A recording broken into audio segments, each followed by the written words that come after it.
to it. I am like a just maybe like oh we are okay cool yeah.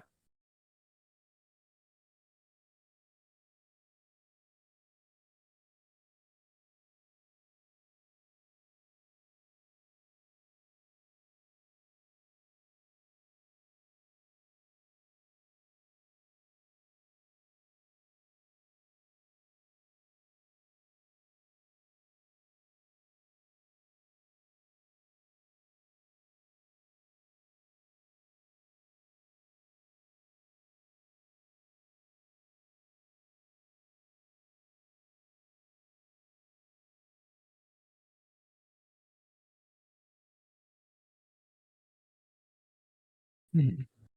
I think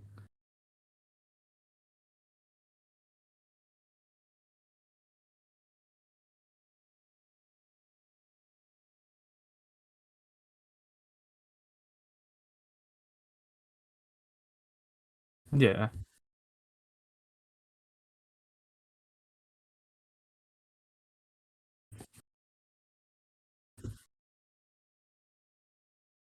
There's really one. I won't get to it yet. We'll get to it when we get to it. But there's one in particular that is very hard for me to get through all the way. There's only one that I will just. I'll get to it.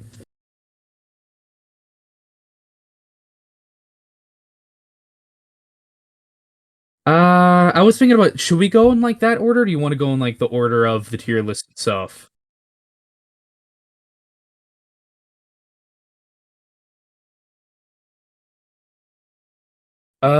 You want to just go in time order then? Like release order? Okay.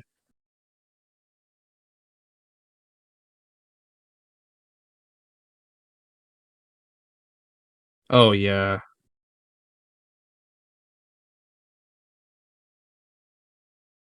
I gotta watch that OZZY tier ranking. I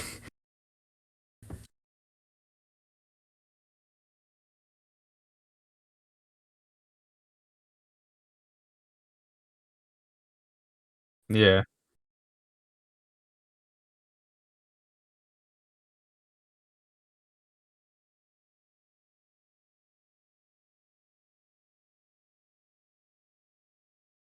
All right, so let's start with. I just want to get this one out of the way because I think it's fairly easy. Master Reality.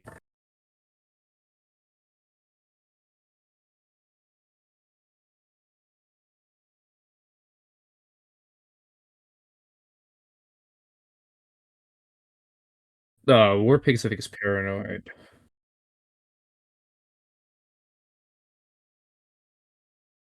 Yeah, and like Into the Void. Yeah, Sweet Leaf. After Forever. Children of the Grave. Right, that's a big one. Yeah, Embryo. I'm trying to think of. I feel. Oh, Solitude also.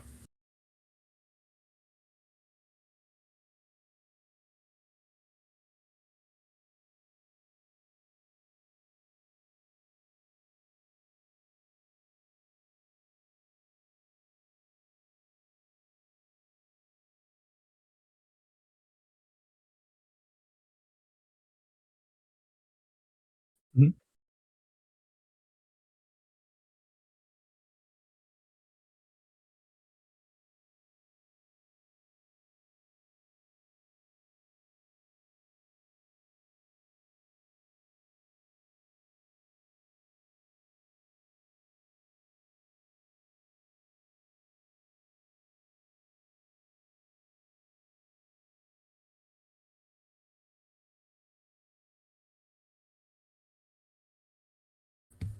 Mhm. Oh yeah, just to oh for me, no, I agree, definitely S. Absolutely. This is probably at least to me there's maybe I'm kind of like okay, I don't really know how to describe this, but I feel like Master Reality just has something about it that isn't really like any of the other Black Sabbath albums, and it's not it's probably like my I think my second favorite personally overall.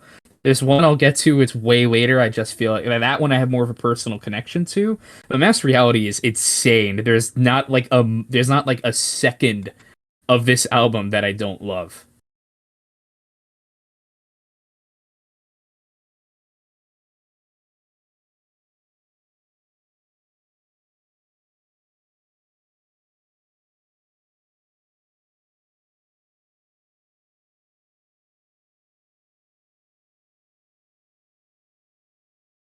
Yeah,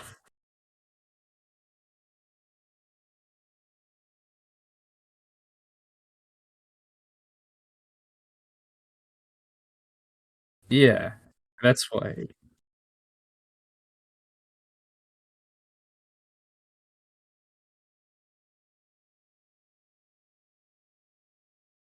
Yeah, I think.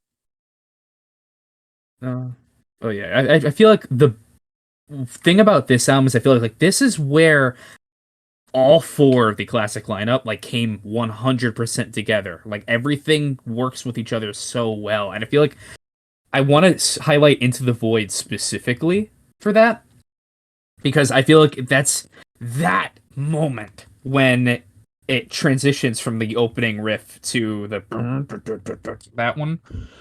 When it gets there, everything gets it, just everything. It's like the perfect closing track to any of these albums.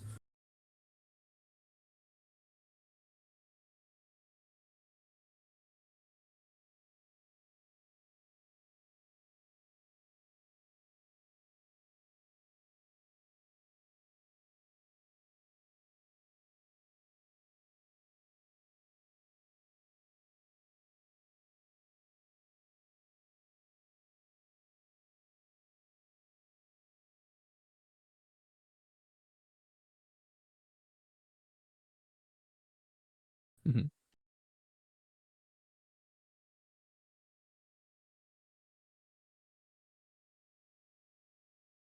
Ooh. So I think I'm just gonna be picking these out of a hat at this point.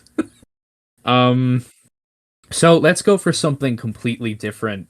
Let's go with Sabbath Bloody Sabbath next.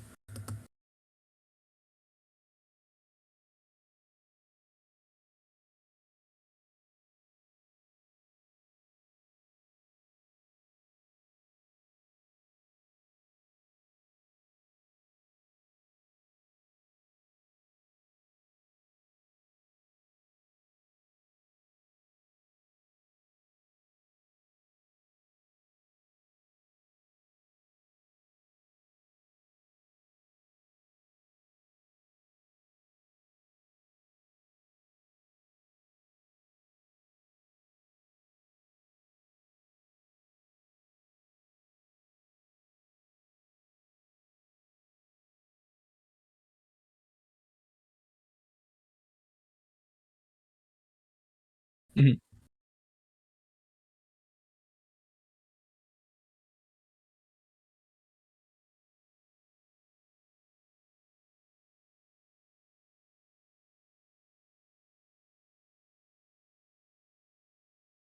I am with you on that. I Sabbath Bloody Sabbath I think is one of the more consistent albums I think of their discography, for at least from beginning to end. I love the title track.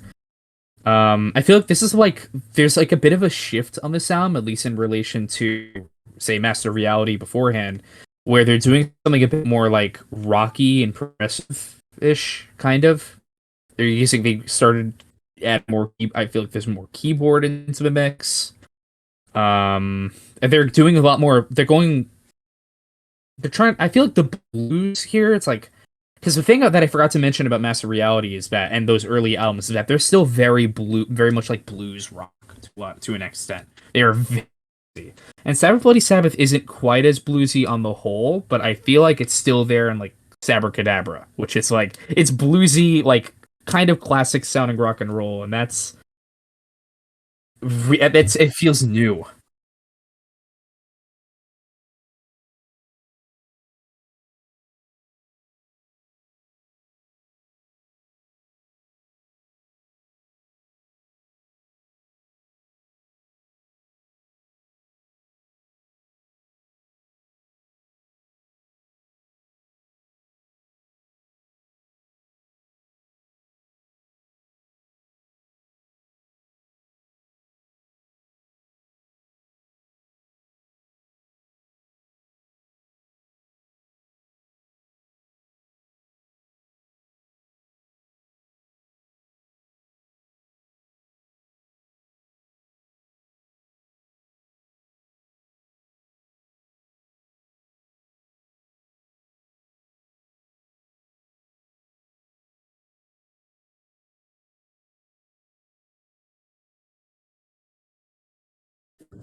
It is definitely a bit more like compared to Volume 4, which is to me kind of like this is very organized, this album. I feel like it's a lot cleaner as compared to Volume 4, which is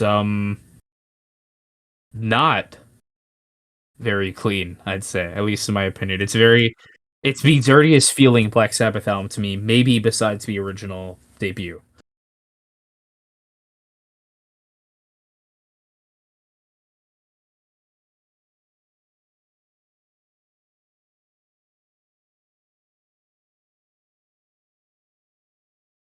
Yeah.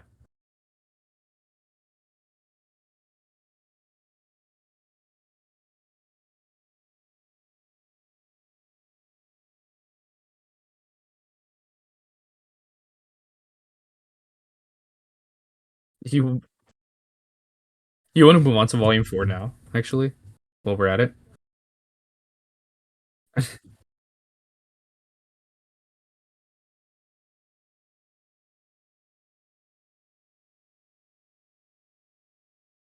Mm.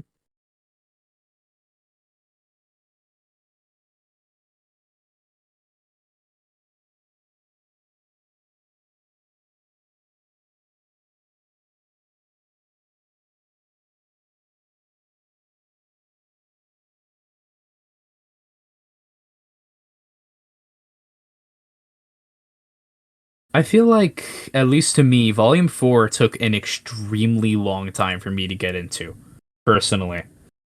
And I think the thing is that you have to listen to the album uninterrupted from beginning to end for it to really make an impression, at least to me. I feel like it's weird.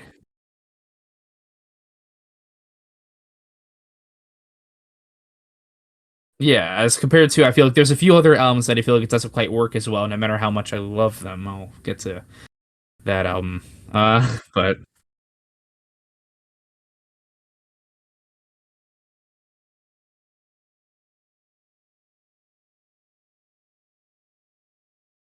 yeah. I think I think at least to me though, I think at least personally, again, I do really like this album, but there's just like a few moments on this I can't quite bring myself to put it in an S, at least personally. I think I'm gonna go with A. Not sure whether I like it more than Sabbath Bloody Sabbath or not. I'm kind of on the fence. I really don't know which one. I just think that there's something. I think it's a little too sprawling. I feel like at times, maybe I think the reason why I know they were the bed was discovered a brand new and exciting form of drug while they were while they were making the album. Yeah, they got. I guess you could say they got snow blind.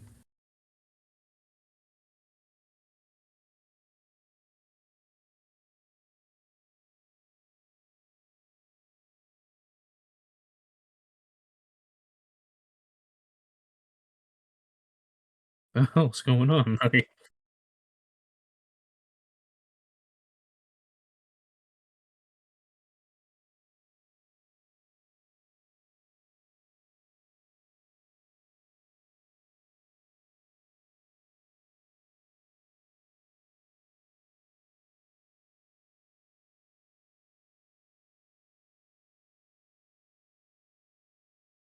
Yeah, it's fairly divisive, but I think it's. Huh.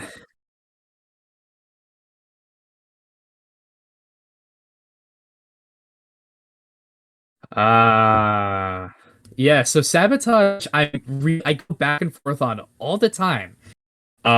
Sabotage has some of I think no, it's not my apps. There's I was about to say Symptom of the Universe is one of my absolute favorite Black Sabbath songs. I was about to say it is my favorite, but there's I mean, at least from the Ozzy era, I'll get to the Dio and Tony Martin stuff later, but from the Ozzy era, I think I like one. There's one off Never Say Die that is probably my favorite, but we'll get to that.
I think I'm gonna go the same with B, just because I feel like it is incredibly inconsistent, I feel like, but I can't quite go as far as saying like that's a bad thing because I feel like the reason why it's inconsistent is because when it peaks insanely high, at least to me.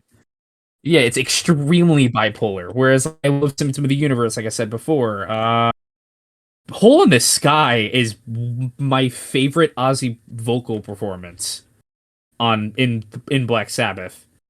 And but then on the other hand, the only song I actively hate from this album is Am I Going Insane? I think I just what?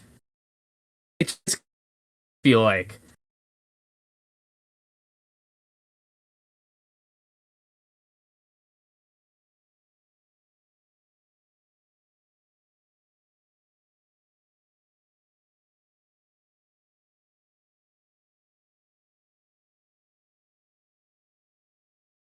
yeah, it does kind of sound. I feel like it tries to bring Volume 4 and Sabbath Bloody Sabbath to an extent kind of together in an album. Like it's pursuing the more rocky direction of Sabbath Bloody Sabbath, but it still has like that sort of chaos Volume 4.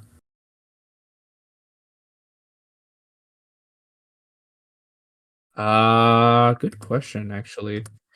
Sabotage 75.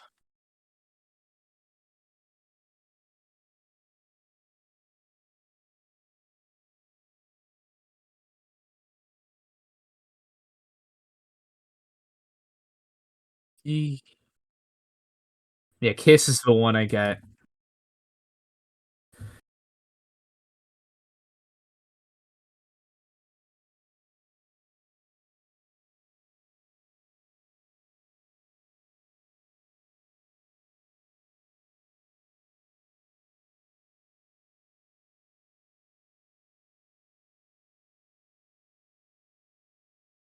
Yeah. Um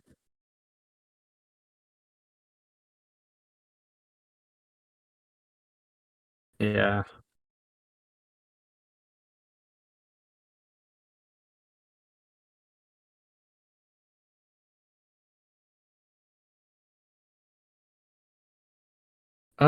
Okay, so I'm gonna take a quick break from Ozzy just because we've gotten through four of their albums, and I'm just gonna pick by far the weirdest Black Sabbath album, Born Again.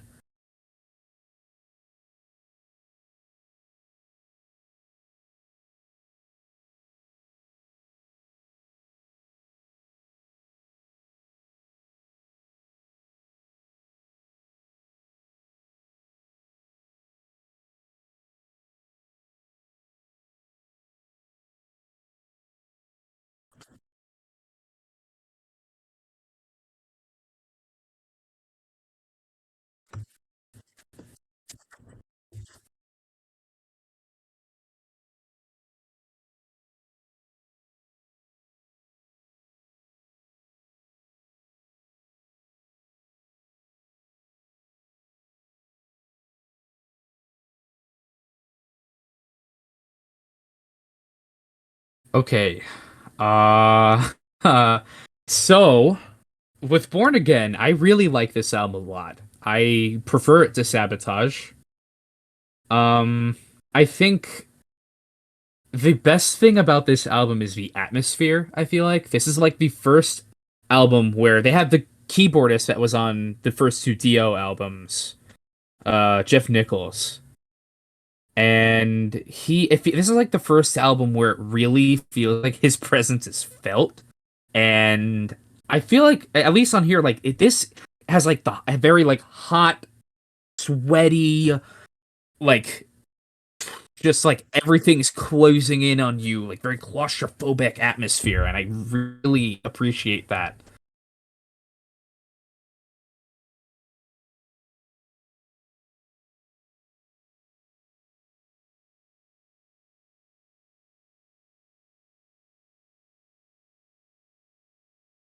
Yeah.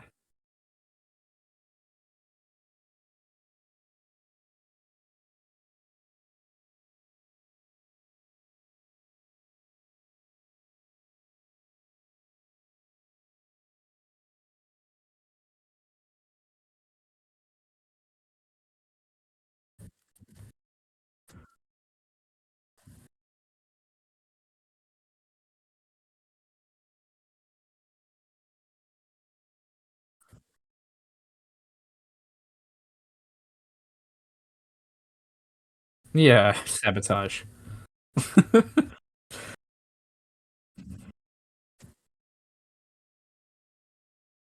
Yeah, I think I do have a very soft spot for the sound, but at least like taking everything into account. Like if it were up to me, it'd be an A, but I think B is a better fit. Like a high B is a better fit.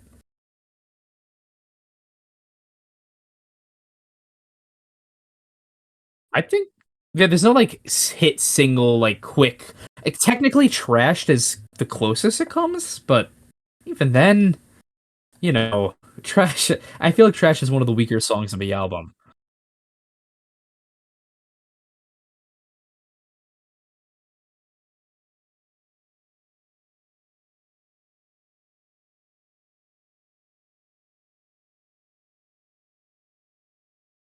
I feel like Disturbing the Priest gets stuck in my head a lot. But that's yeah, that's it's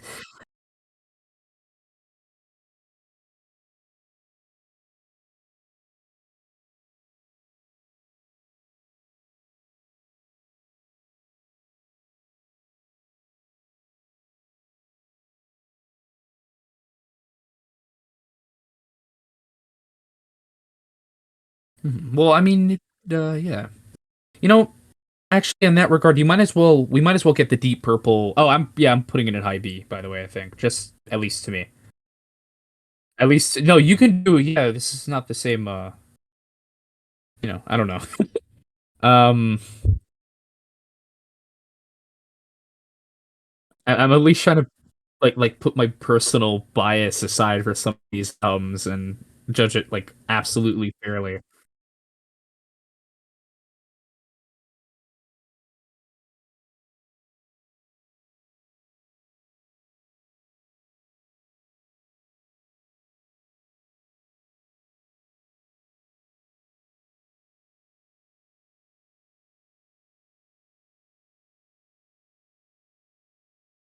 Yeah.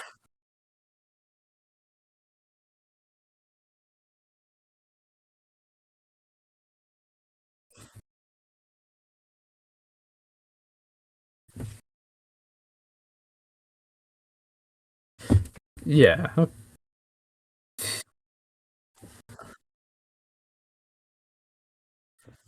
I think we might as well get all the Deep Purple stuff out of the way. Let's talk about Seventh Star.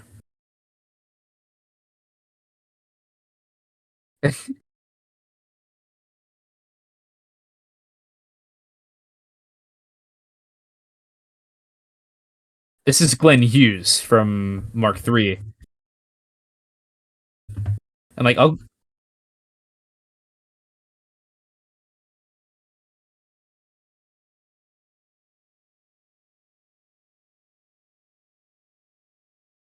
yeah, he's very solo, sort of drifting.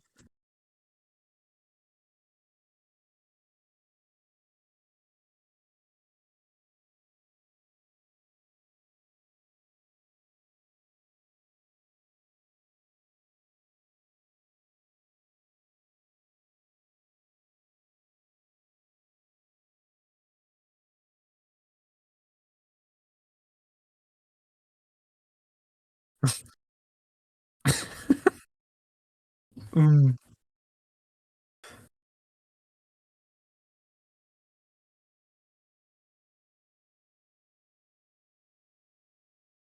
I think,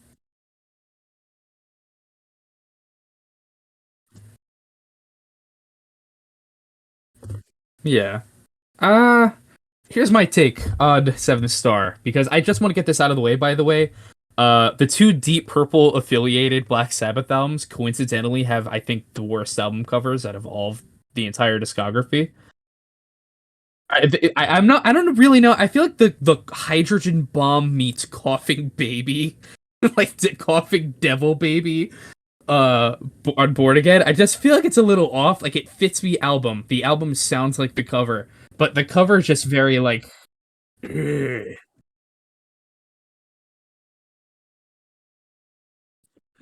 evil 1984.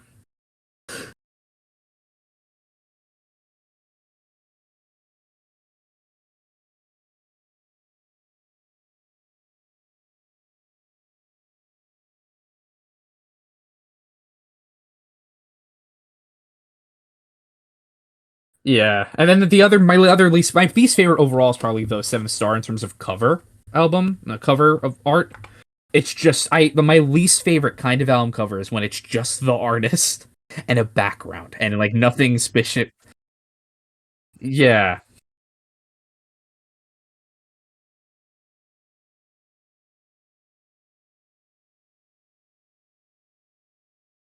yeah.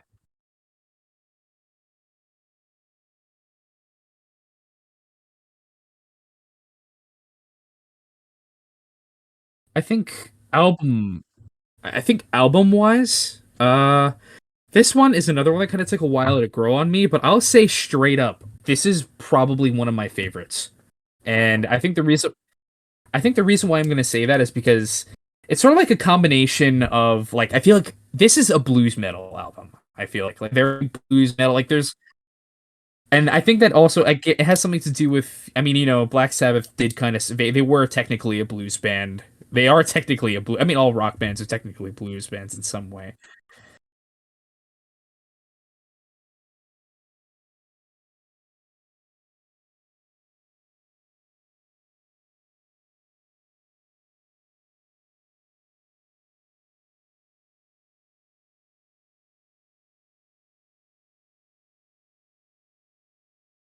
Very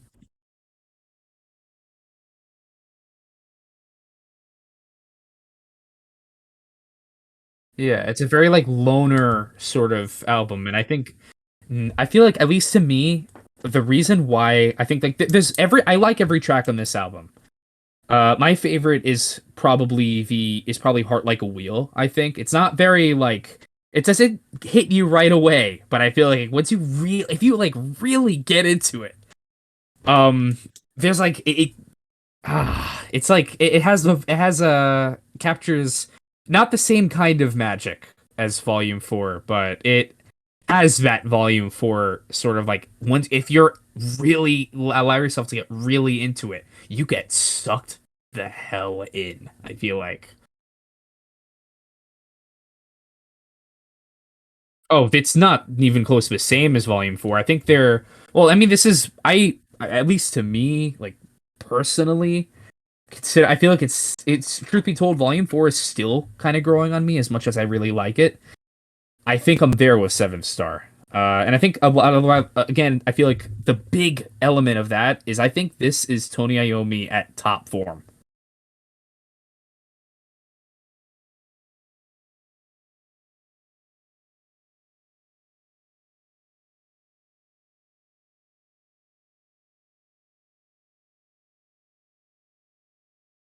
Yeah. I just think it's just a little too short.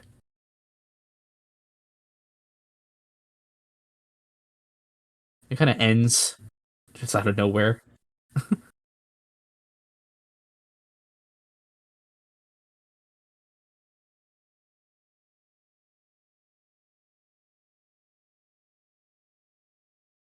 Yeah, it's really just more of a Tony Iommi x Glenn Hughes uh jam session crossed with like a little bit of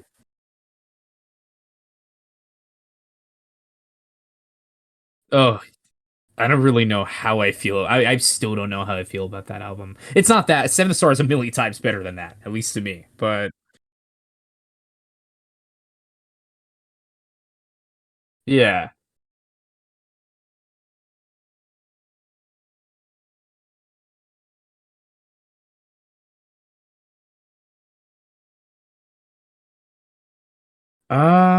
I think A minus. I think is a good place to put it. At least to me. Yeah, in terms of like, yeah.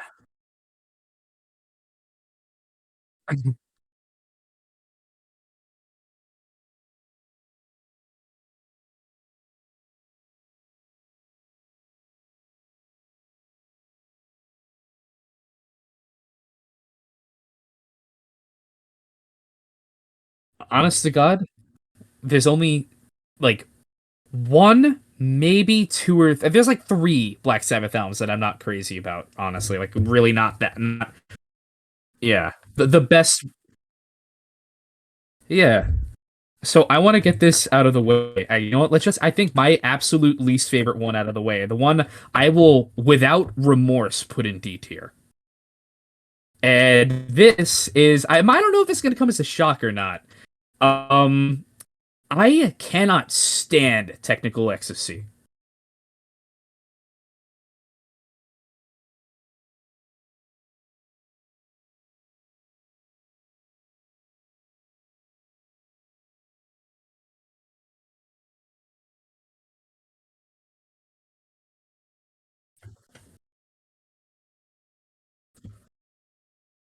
I think they went on vacation. Yeah.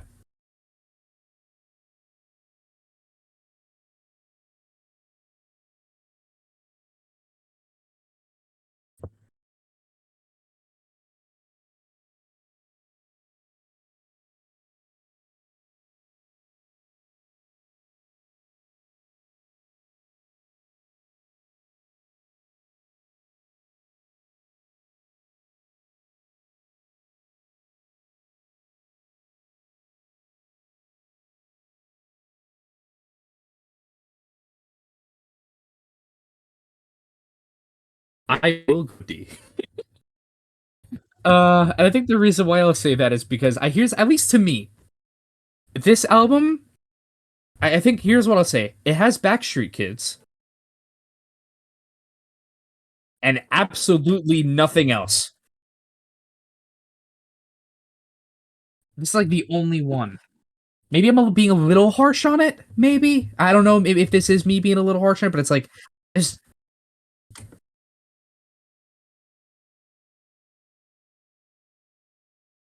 I wouldn't even say that. I mean, like, I'm okay with something not really being that metal. Like, I mean, you know, I'll get to that when we get to Never Say Die, because I have kind of the spoiler alert, kind of the opposite when it comes to Never Say Die reaction. But I feel like with Technical Ecstasy, like they're trying to go for like a strict hard rock sound, but unlike say Never Say Die or to an extent Seventh Star, at parts of it, I, at least to me, it just sort of comes off as them trying to play catch up almost. Like it very much sounds like almost like a Kiss album. There's parts where it just sort of delves into, like, it has the same problem as, I don't know if you're big on Blue Oyster Cult or not. Um oh, it's so cool. I want to see them live so bad. They're probably like them and Black Sabbath are like probably two of my absolute favorite bands.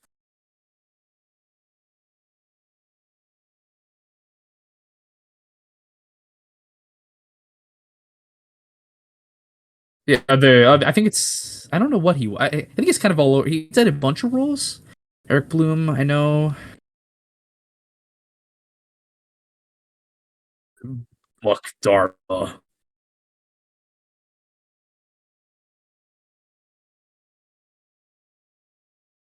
Yeah, I think they're rightly the same age as Sabbath. I think at least maybe a little older.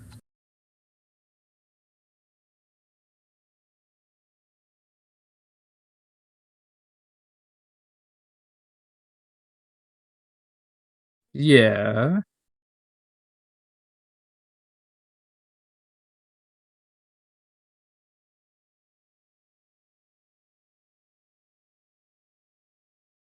Oh wait, you know what?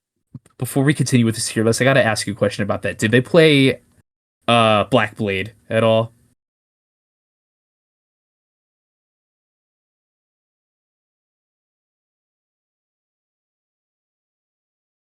Oh, Shooting Shark, really?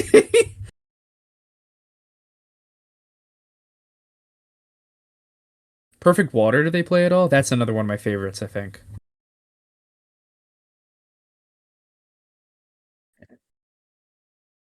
I think I think my dream, that's odd. I feel like they usually play Godzilla live. It's meant like that and the song. You don't, I mean, you don't even need to say the name.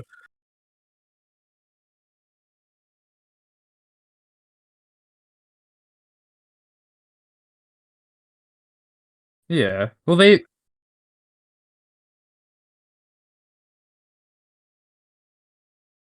yeah. I really like I feel like I don't know. I really love Loister Cult, but the reason why I brought them up is because they have an album named Mirrors that while not I don't think it's as bad as Technical Ecstasy by not by a long shot, but I think it has a very similar problem in the fact that they're trying too hard to be another band instead of any. It just doesn't come off as fresh to me. But whereas Mirrors at least I feel like had a few like really good strong songs. This album has Backstreet Kids and nothing else. It just sort of meanders and it gets worse and worse and worse as it gets on.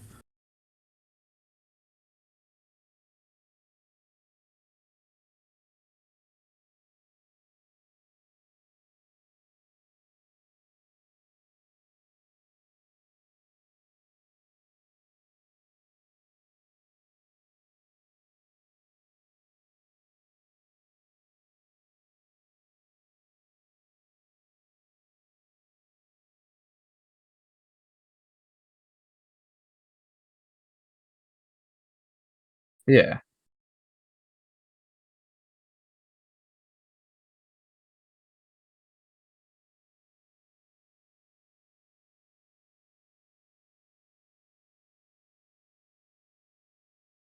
And yeah, I'm just kind of done with this album.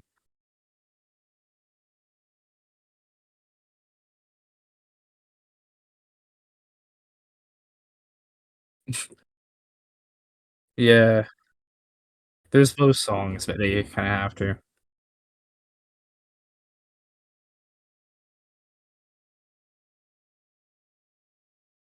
I'm actually not as familiar with them. I'm gonna be honest.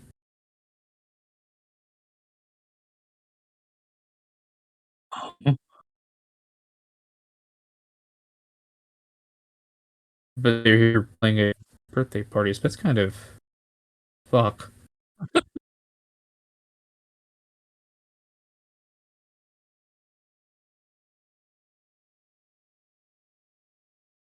Yeah. Okay. I'm gonna be honest. After checking Ecstasy, I don't know which one to pick next. I think I'm just gonna wave my hand around like a fucking wand, and let's do 13. Mm, hard.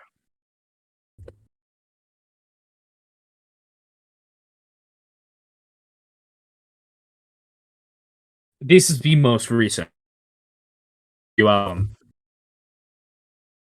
Now,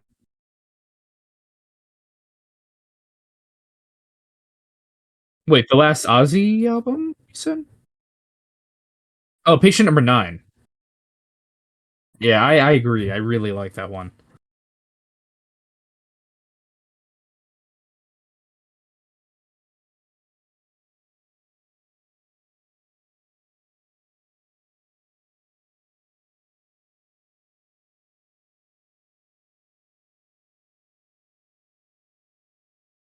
And I oh yeah, absolutely. Uh I don't know. I've never really I think the thing about this album that kind of ticks me off is there's nothing new here. Like at all. It kind of feels like there are some songs that feel like kind of like a mishmash between different eras of Black Sabbath. Like Loner is probably I think my favorite song on this album. Just because I feel like it's the one that sounds like easily the most energetic, like they really wanted to do something with it. But on the other hand, what is Zeitgeist doing? Like it's just Planet Caravan again.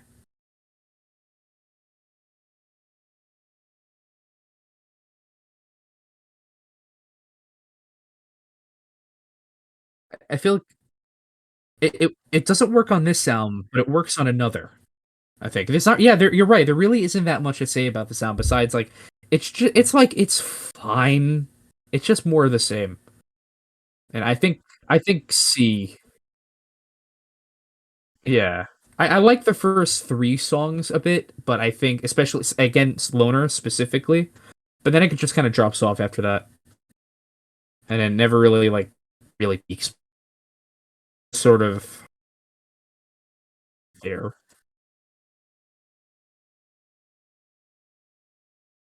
I don't know if you're right.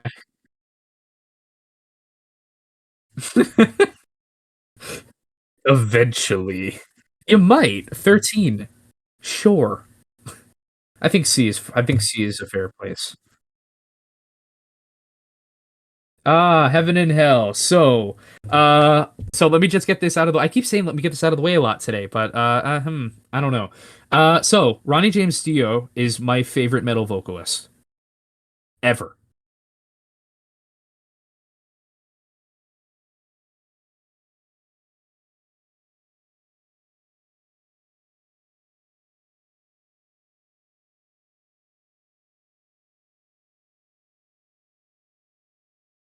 I think it's a little close to his Rainbow and solo album. It feels a little bit like in between with the '80s stuff. I think at least with the '80s stuff, there are two more albums with him on it after the '80s, and I can't wait to get to them. But I'm restraining myself.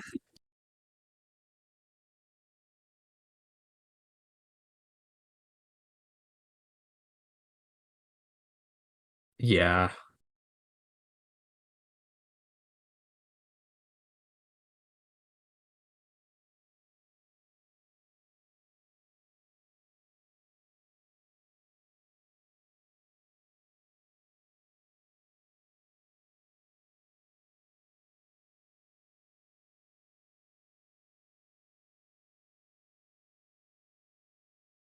Yeah. I think the thing about Heaven and Hell. Yeah. Yeah. It's funny that I just say that, well, Ronnie James Dio is my favorite, and then I'm going to go ahead and agree with you and putting it at B because this album it has sort of like Heaven and Hell is like the easy best track on the album, I think. But I feel like the rest of the album is like there's no bad songs. Like everything is good on this album, but it's nothing great besides Heaven and Hell and maybe Lady Evil, I think. And but what I do find interesting about this album, or at least the history surrounding it, is that I believe the band were managed by Blue Oyster Cult's manager Sandy Pearlman at the time, and they both went on a tour together called Black and Blue. And there's I think it was released the tour movie was released in theaters or I think VHS or something, and it's been blocked from re-release by I believe Tony Iommi or some one of Black's. It's surprisingly I don't think it has anything to do with Sharon Osbourne, which is usually what these have to do with. But uh, yeah, not this time. I think there's an obvious reason why Black Sabbath got smoked by Blue Oyster Cult. Like they like it's like they did it's a good performance from them, and Dio is Dio, but Blue Oyster Cult like that is hot off the heels of Cultosaurus Erectus, which is I think that's peak Blue Oyster Cult. That album, that or Secret Treaties, I don't know. It's kind of close.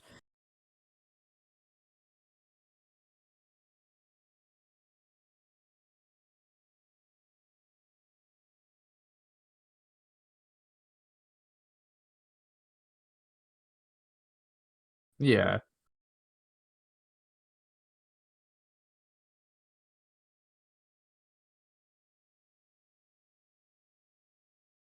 yeah. Oops.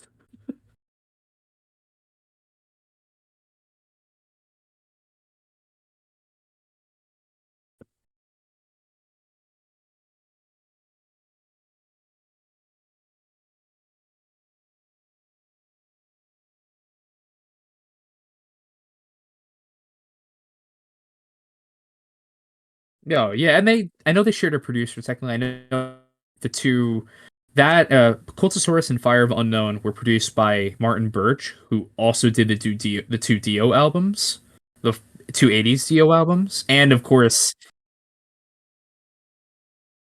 and then he also did, of course, like most of the classic era of Iron Maiden albums from uh Yeah. Oh, he did? Wait, what? Oh no. Oh, that's sad. I didn't know that.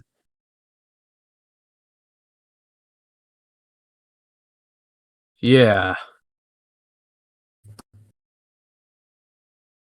Patrick Meehan.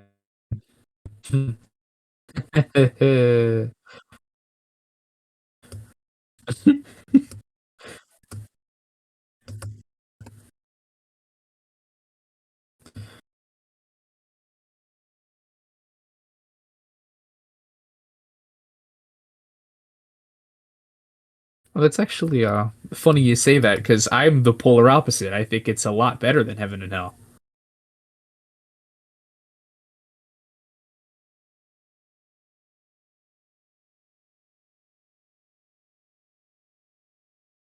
I I think the thing about it's definitely I feel like Mob Rules is like a good chunk heavier than Heaven and Hell. I feel like this is like Black Sabbath like really getting into like just sort of that traditional heavy metal sound. Yeah. The fact that this isn't the fact that I think there are still two more Dio era Sabbath or Dio Sabbath albums that are still angrier than this, and I can't wait to get to them. But I do like this album a lot. I think there's one or two songs that I could do without. I'm not crazy about Over and Over or Country Girl, I feel like, but or Voodoo. Voodoo is not that great either, I feel like, but I like everything else on the album. My favorite track is probably Slipping Away. I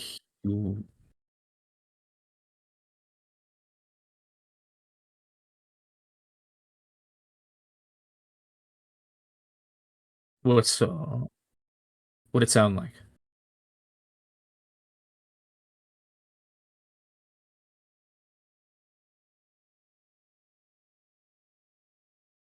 Maybe it well yeah, Headless Cross is it. You want to do that one instead? Yeah. I have this is yeah, Tony Martin is Headless Cross.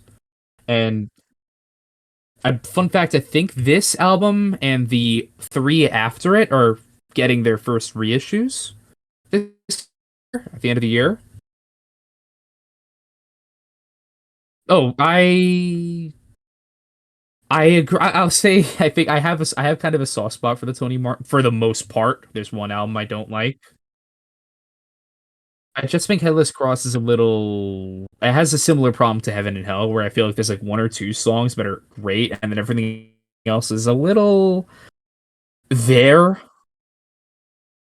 I yeah, I wouldn't call it my favorite Tony Martin era album. I think it's like smack in the middle of his albums.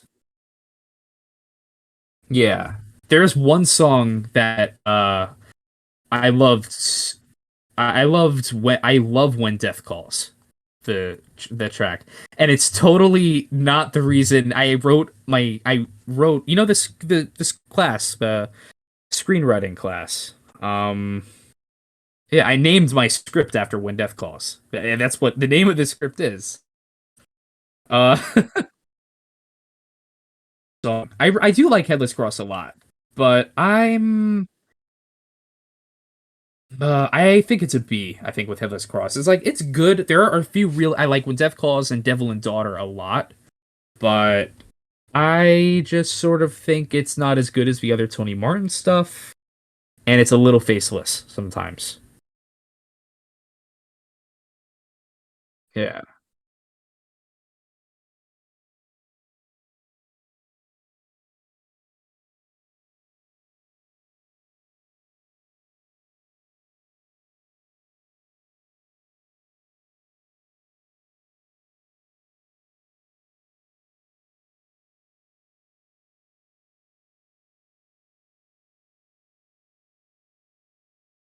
I think there are two that kind of defy that. I think there are two Tony Martins that kind of defy that sort of middle thing. But the rest are just sort of yeah.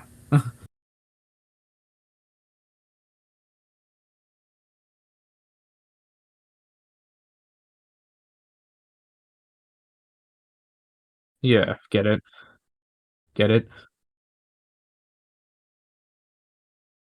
Oh, Mob Rules is let me pull it up. I have the music list on my right. Dio, oh, Mob Rules or wait, Mob Rules, right? This time, not Headless Cross. Okay. Oh, also, wait, which tier list are we doing Headless Cross in? Which tier? I mean, I think B2.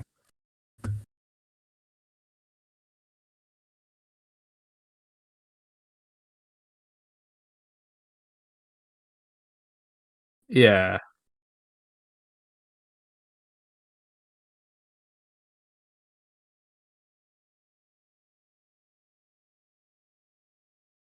I yeah, I think it's like a lower B. I'm not sure whether it's lower or higher than Sabotage. I don't know. Yeah, it's definitely not above Board Again or Heaven and Hell though. At least for me. I can't see your head, so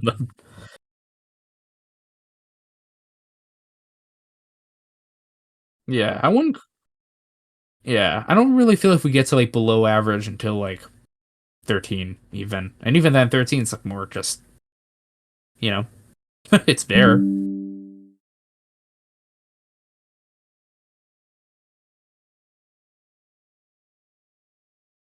Uh, cross purposes. Cross purposes. It has like the wings.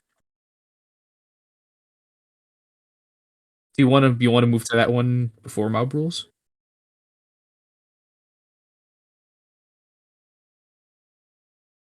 I think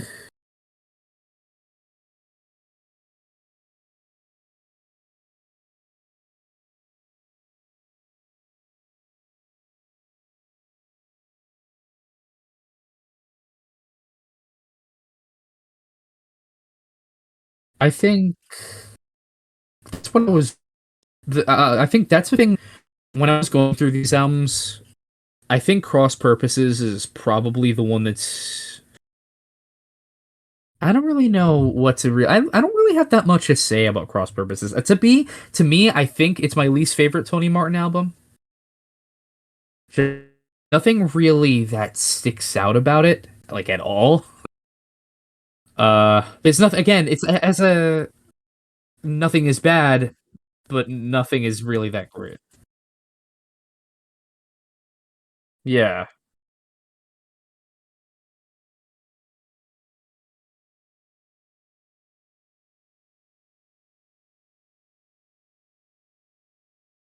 yeah. It's a little cold, and I think I'm gonna give it. I think High C is fair. It's definitely not. It's not Sabotage or Headless Cross or Born Again or yeah. It's probably maybe the least important out of all these albums, at least to me. Technical Ecstasy contributed to Ozzy leaving, and that guy Dave, last name, I forgot his name, that replacing him, and then he ends up not. I don't know, but yeah, cross purposes. Yeah, they wrote "Never Say Die" with him. I think they wrote "Never Say Die" for him, but Ozzy wouldn't sing any of his songs, so I think they had to rewrite a bunch of it. Dave Walker. Okay, "Never Say Die." One of my favorites.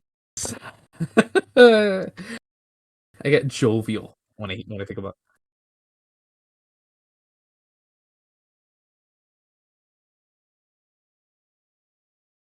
Yeah, I feel like it's blues. This is like Black Sabbath makes a full on like very like blues. Like they kind of get rid of the Kiss sound of see and to an extent Sabotage. Um, I feel like I'm not. I will say that Ozzy's vocal performance in this album isn't quite as good as as on the others. But I actually, you know what's weird? I think my favorite track on this album is the very last one with Bill Ward singing on it. It's like swinging the chain. It's very it's just like it's not like the Billboard song on Technical Ecstasy. I fucking can't stand that one. But this one is that one was like a weird Beatles Kiss thing, but this one's more like it's like sweaty blues, it sounds like. Not blues even, like very like jazzy almost. There's a song before it that's a instrumental with like guitar and saxophone and this weird album, really like it.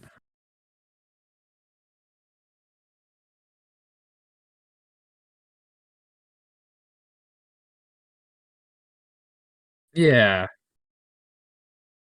that's why I like it. I'm a fan of jazz fusion like crossed with metal specifically. So I'm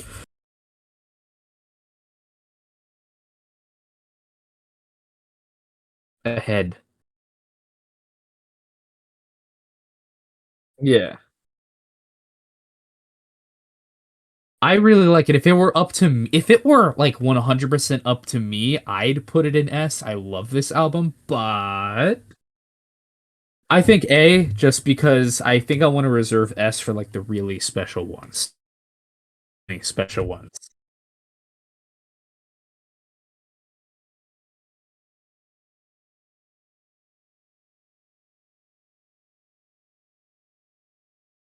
The debut.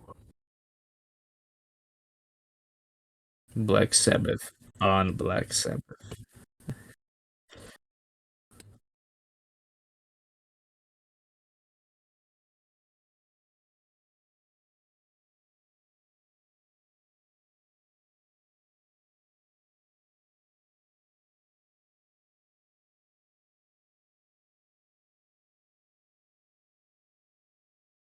That's Paranoid, I think.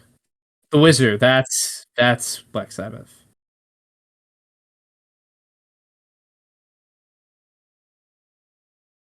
I'm with you on that, I think.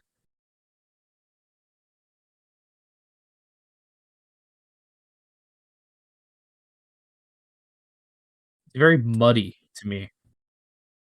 But like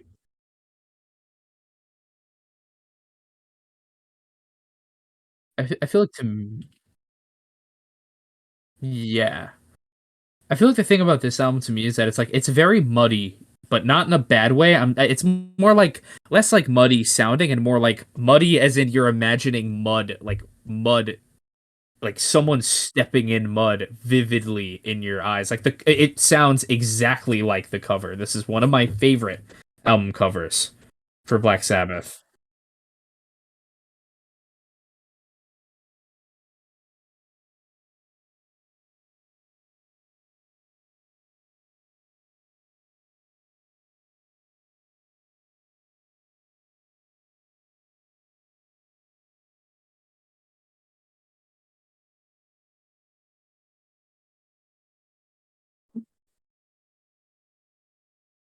Yeah, but I think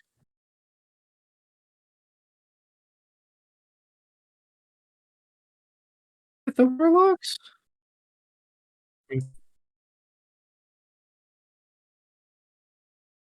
name for Polka Tulk and Earth. Yeah, and I know Iommi had been in Jethro Tull for like a very brief amount of time, and then wasn't. He wanted to focus on Sabbath. He, I, I think the thing about the debut for Black Sabbath is that I really like this album a lot. Um, I,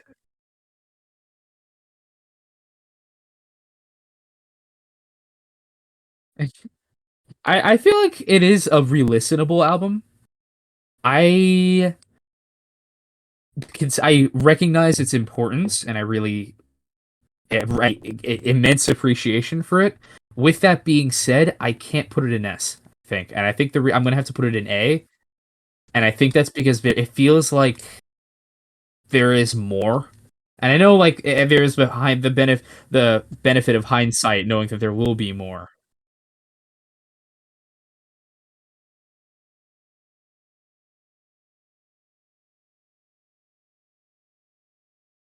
But I think you definitely in A, like for sure. Uh, oh, you don't really have that much to say about it. It's Black Sabbath.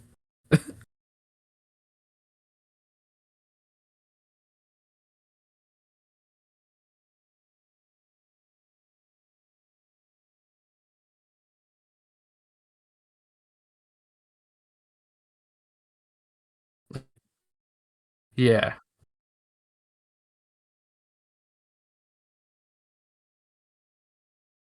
it's primordial.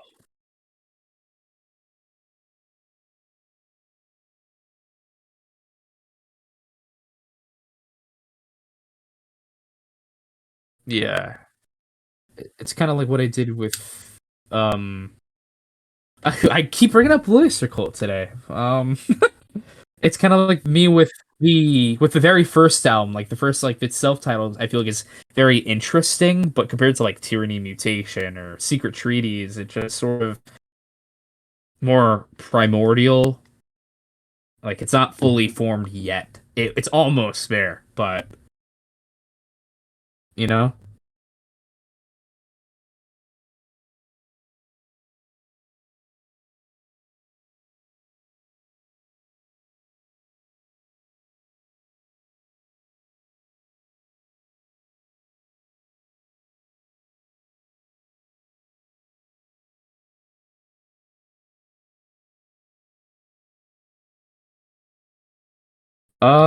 Honestly, I think as an album, I slightly prefer over. But with that being said, I think it peaks higher than Black Sabbath. Okay, no, that's a lie. I forgot about NIB. I like War Pigs. I like. I mean, the title track is good. That's on Black Sabbath. That's what I was saying. Like, I was about to say like, oh, it peaks higher than.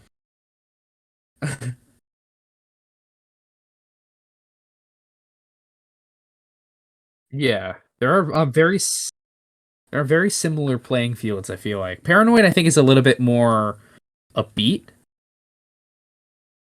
like compared to Black Sabbath. There's a few songs I'm not. I think there's a few songs I'm really not crazy about on Paranoid. But I've never really been a big fan of Planet Caravan personally. And to see it get redone on 13 as Zeitgeist is just why. I've also never. I feel like Fairies Wear Boots is kind of a weird place to end the album. Jack the Stripper. I don't remember what it's called. Um,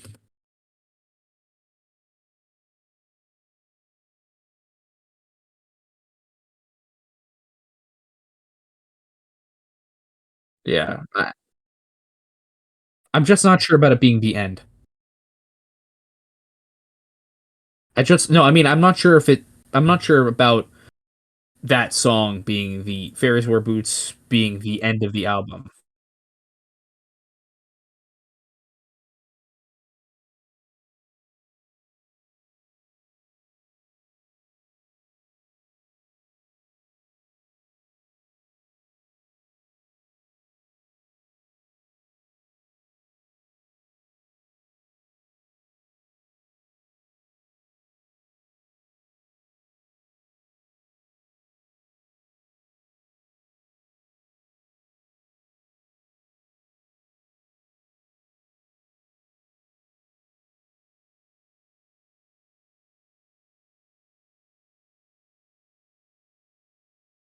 Yeah.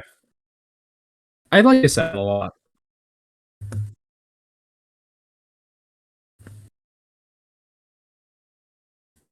Even Rat Salad. Instrumental, but good. Well, just sort of background noise. I feel like Yeah, like I feel like Master Reality has Solitude, but Solitude I think works much better. I think just because I feel like it's a rare show of vulnerability on an album that it usually on Master Reality, which I kind of needs it.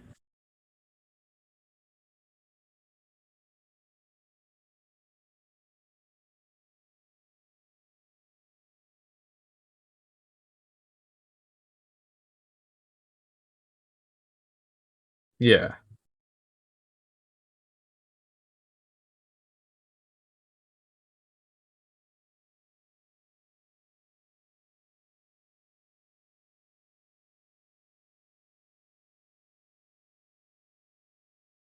I think it's still A. Paranoid.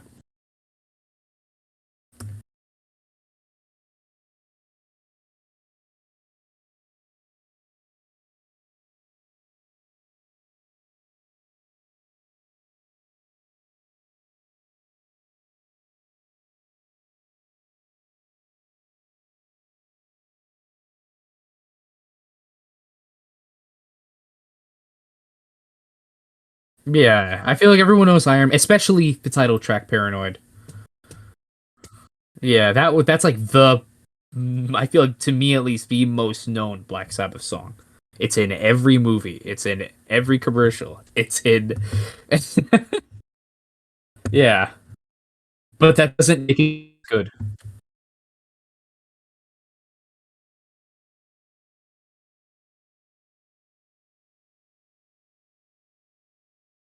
Yeah.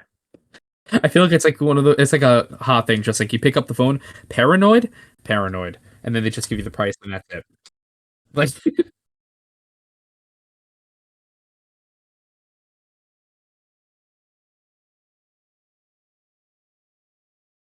oh, I forbidden forbidden the so-called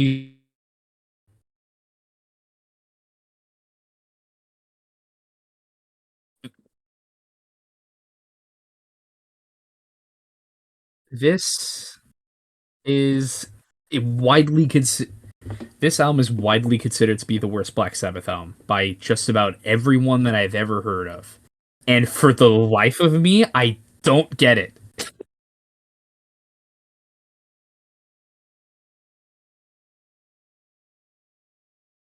It has a bit of a Candlemass feel to it. Um,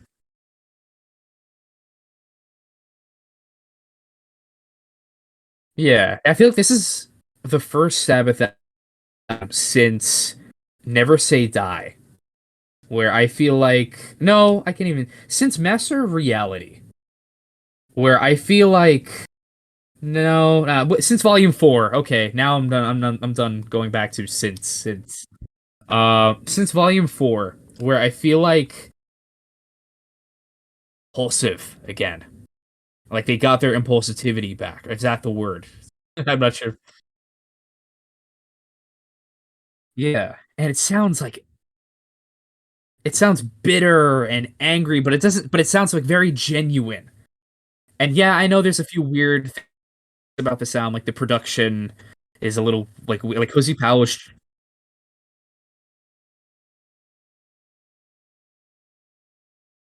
Yeah, I just think if there's I just think if there's one thing about the sound that I think is a little off, I just think like occasionally the production is a kind of unbalanced.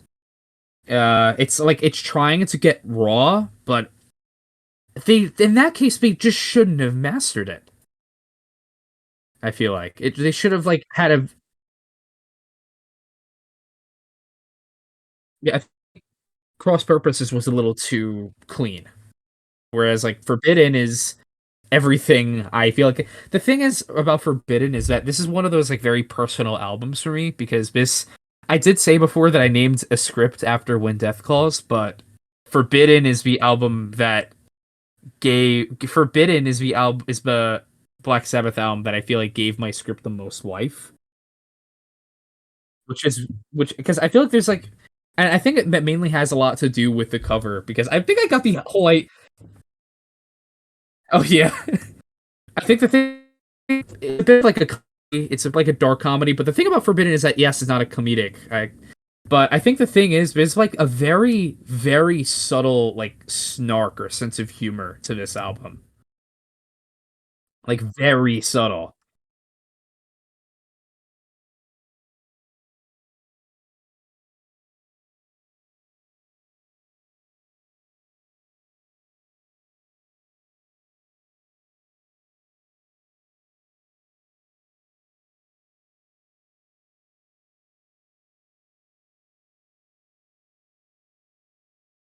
Yeah, I think with this album though,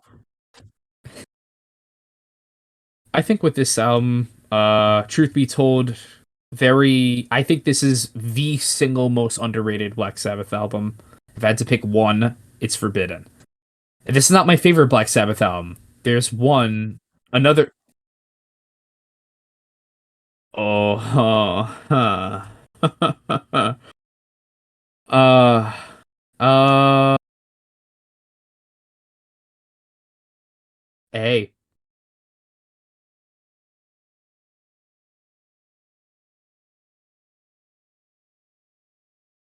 uh, honestly,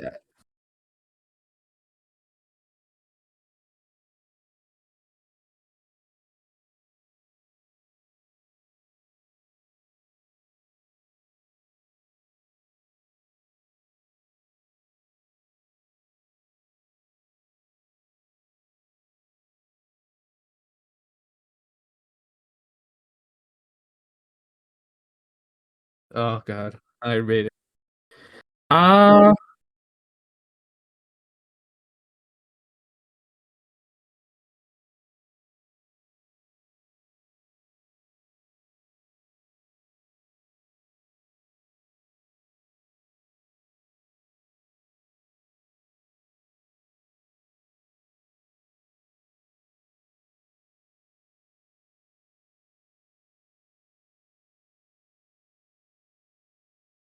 it doesn't translate.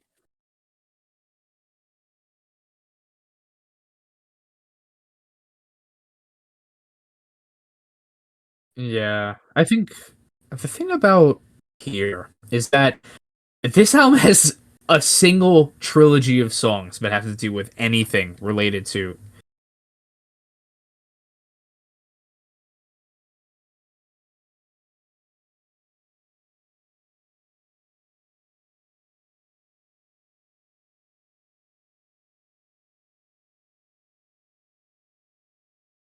action. Okay, yeah, yeah. Okay, so the thing about Tier is that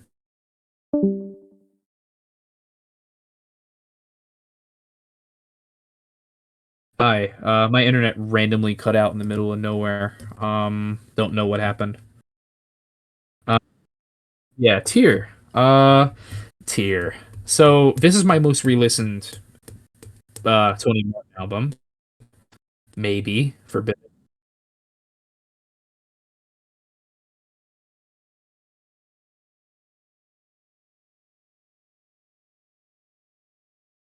Yeah, I feel like that it's a lot more probably the most melodic Black Sabbath album. I think when it like just pure to an extent, I think the most melodic. With that being said, I think this is my favorite Tony Martin album, and I think the reason why I'm gonna go, I think the reason why I'm saying that. No, nah, actually, I forgot about. No, I keep forgetting about Forbidden. Tear is my second favorite Tony Martin album. It has this sort of headless cross thing where it is trying to be more melodic, but I feel like it pays off a lot better on this album because they're committing to it further. I feel like this is like Black Sabbath on full.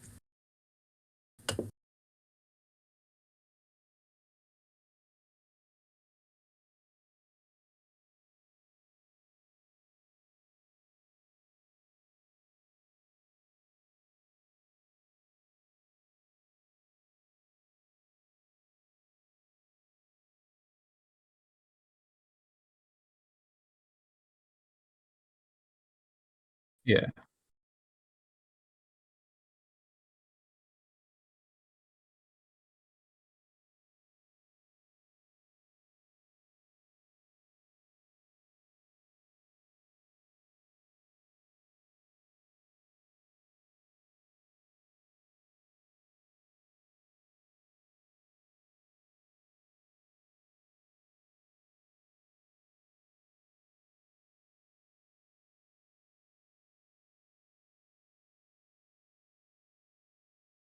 Yeah, I think the thing about Tier is,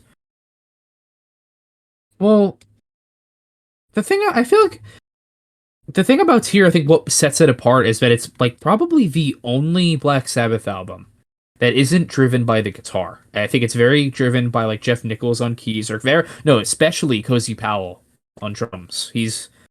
Uh he's I have a bit of a bias for Cozy Powell. He's my favorite drummer. Um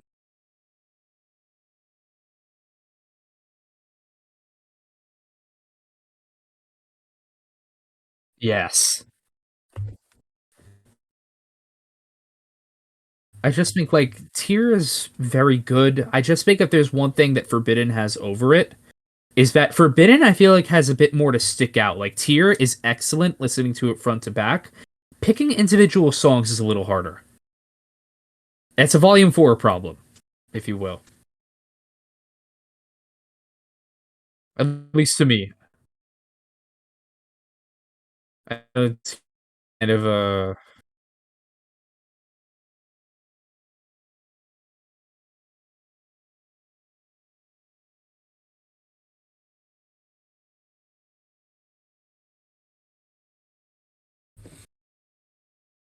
yeah. Yeah, no more internet. No more internet problems.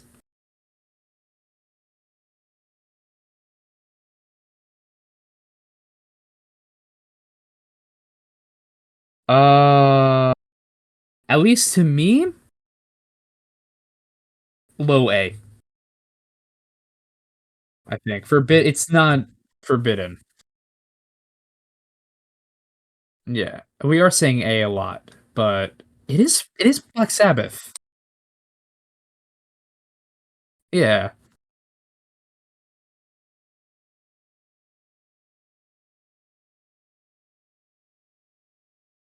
Yeah. You think but I Maiden's a similar thing where I feel like most of the realms are uh yeah, in contrast. We got four more. These are quite the albums.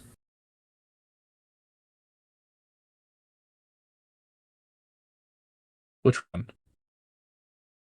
What does it have on the cover?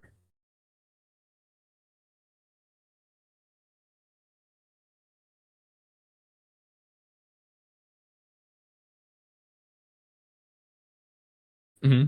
And then the last one's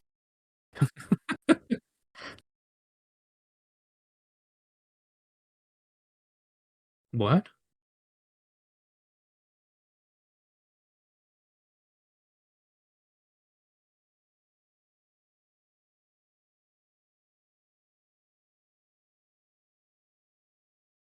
That's Mob Rules.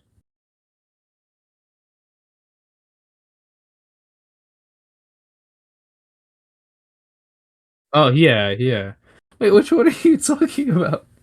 I know the one that the guy with the torch. That's the Heaven and Hell album with the Mob Rules and Dehumanizer lineup. Sans Jeff Nichols.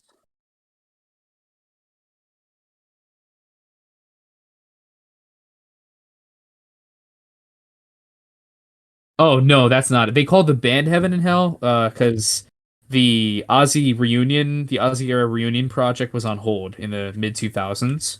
So and Dio was just like, "Hey, hey guys, you wanna do something again as Black Sabbath?" And they were like, "Yeah." But Sharon Osbourne is why the reason why this album is not a Black Sabbath album and is rather a Heaven and Hell album. It had to tour under a different name because of the reunion contract. Dehumanizers, at least for me, it's all the way on the left. It's a blue background. Yeah.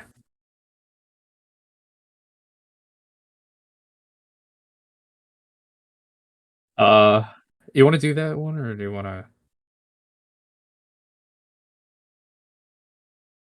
Okay, so Dehumanizer. All right, I'm about to go full, just full. Yeah, full hog is the is the best way to do it because Dehumanizer is my favorite Black Sabbath album. This is the one. This is the one. This is the one. I think. Like, if there's any, if I had to pick one Black Sabbath album to be stuck with my for the rest of my life, it's Dehumanizer. This is the one. And I think the reason why I'm going to say this, I feel like this has like the anger of Mob Rules. I feel like it does sound a bit more angry compared to Heaven and Hell, but on the other hand, I think the thing is like this is the album where Dio and Sabbath like finally click. And like this, it's funny that 3 albums in for OZZY, 3 albums in for Dio. It's funny. Finally click. Finally. This is actually at the moment it's. I'm still building a vinyl collection. I keep forgetting about Black Sabbath when I think about that, but for some stupid reason, this is the only one for me.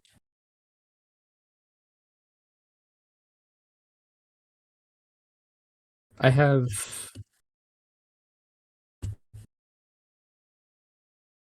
I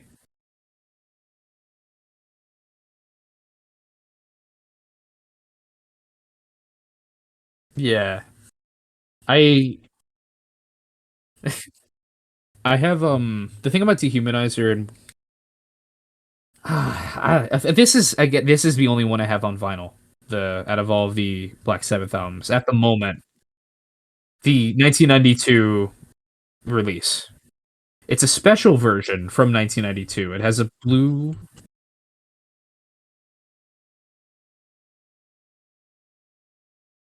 Yeah, it's not as yeah, it's not quite like the vital. It is a little worn. It's there are a few you can clearly tell when it was when a song was played ad nauseum. TV Crimes. I can think of specifically the song. I know you. Yeah, the original pressing from '92. I know they remastered. They issued a remastered deluxe version recently that comes with a few bonus tracks and practically a whole live album. Um, but I'm not sure if it has. I'm not sure if it's on the vinyl version. I know it's on the CD. This is one of those albums where I own multiple copies of it. This is one of my favorite albums, one of my favorite metal albums. Period. Um, I mean, at some a lot of because here's the thing: a lot of people aren't crazy about this album. This is me. This is all coming from me. A lot of people usually see this album as a bit Dio and Sabbath, as after this Dio would leave again after Ozzy. Yeah, until that Devil You Know, he never really.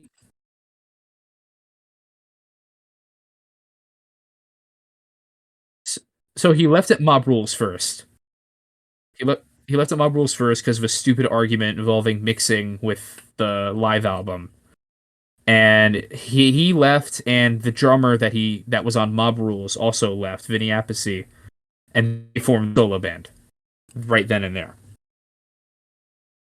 This is the second time he left as yeah the solo band, the Dio solo band.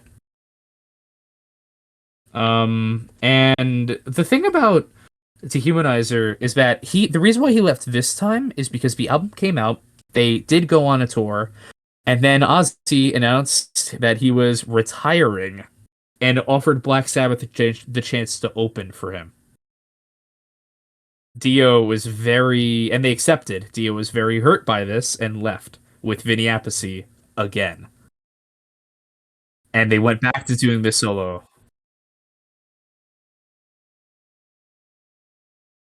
No, they didn't, actually. Tony Martin, oh yeah, Tony Martin was never really fired from the band, by the way, for this. They never told him he was fired. He just found out that they were doing an album with Dio.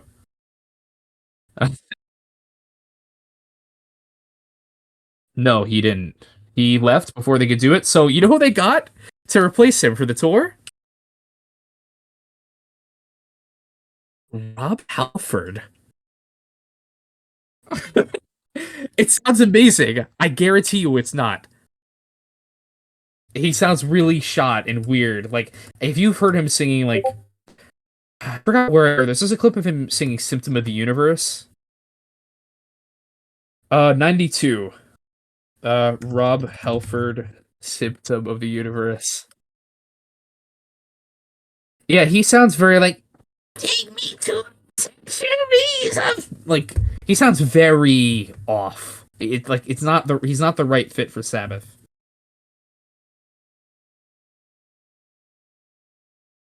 Oh, I love Priest. The two '90s albums are peak to me.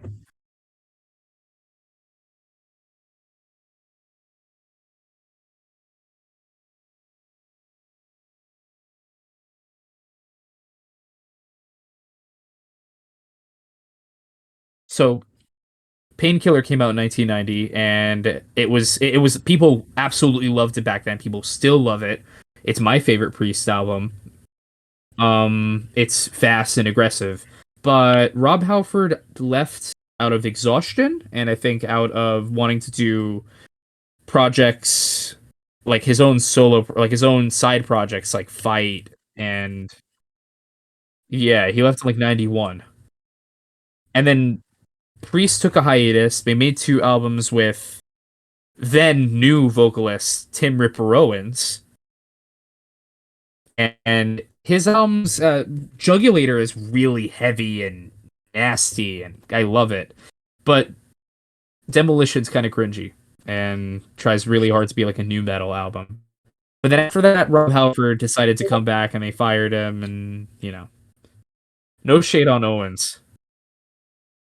No, they fired Owens. They fired Owens because we wanted to get back with Halford. Yeah, Halford's still there. Yeah, I like his vocals still, but it's just they're not quite the same. They're more epic and less. They're more epic and less sort of powerful. They're a little on autopilot. Like he's like opposite Biff Byford to me. Yeah, Glenn Tipton's retired. They have also that happened with Saxon too recently. Paul Quinn retired finally. Yes, Parkinson's. He can't really like. I don't even think he's playing on the next album, which they announced that there will be one more at least. Paul. Oh, Paul Quinn. Yeah. No, I don't know. He doesn't have Parkinson's. I think he's just retiring. Yeah, he's not touring anymore. He'll still be playing on like studio stuff, but on tour he got replaced by the Diamond Head guitarist.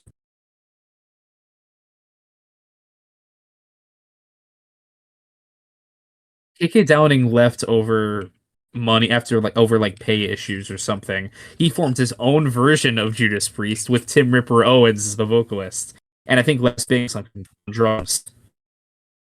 And they made it. Yeah, there's only good that comes out of this for everyone else. Unless this new Judas Priest album is, it's only good if there's two different priests.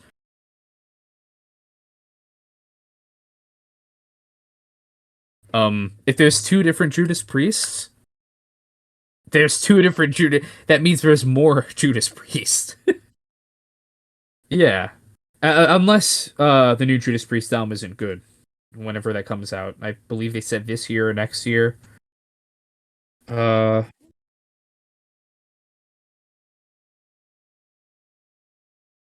yeah, they're good. I think they're still good.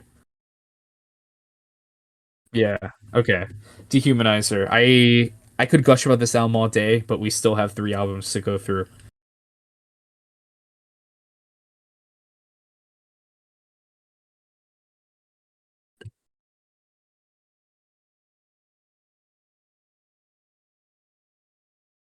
Dehumanizer. Yeah. Actually, I will say though that while this is my favorite Black Sabbath album, this is not my favorite Dio album. My favorite Dio album comes right after this, Strange Highways. Very similar, a similar playbook, like kind very doomy, but it goes further in the doom metal direction.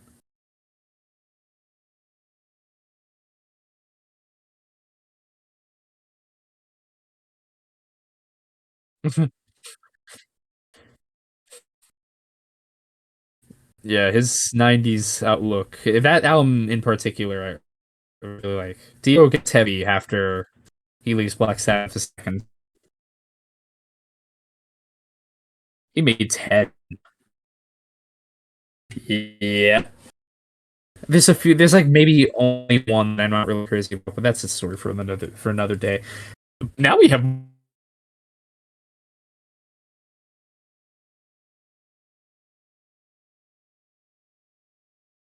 Yeah.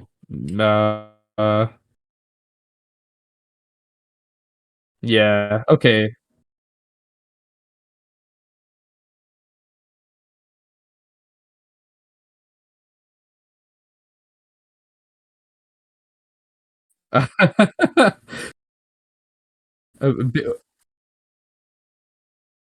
It's Mob Rules. I like this album a lot. I think it's better than Heaven and Hell. Um, I think there are a few songs, one or two songs I'm not absolutely insane about. I don't go insane over, but I think it's a step up.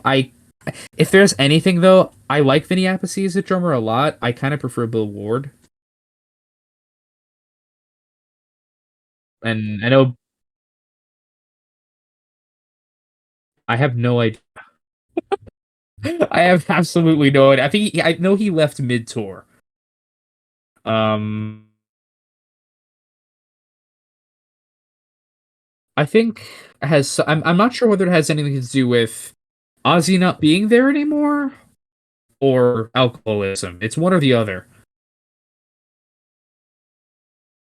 I'm not. I don't quite remember. I think the reason why.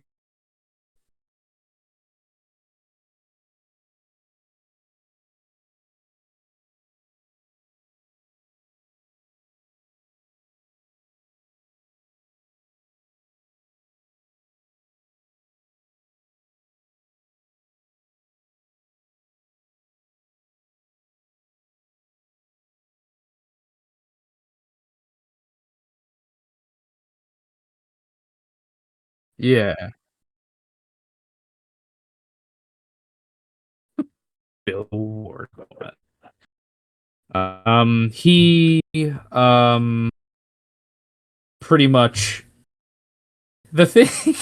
The thing about Bill Ward is that okay. So the reason why he left is because of he did not remember. He cannot remember recording Heaven and Hell at all due to intense alcohol abuse after Ozzy's departure. He was very close with him, and he just sort of left one day, like out of nowhere, without warning anyone. He sat out Mob Rules, and then when Ronnie and Vinny left, he came back for Born Again and left again.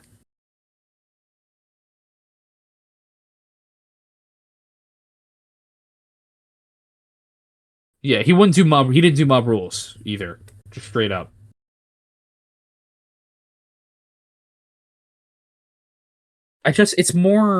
It's more collected, but I like Bill Ward because he's impulsive.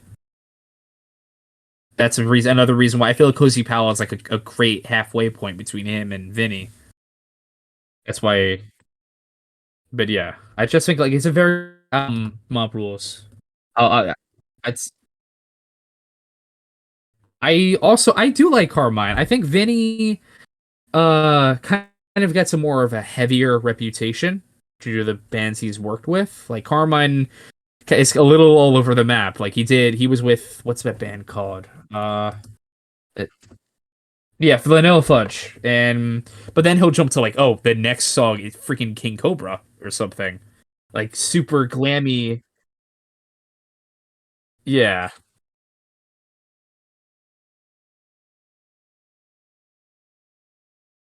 Yeah.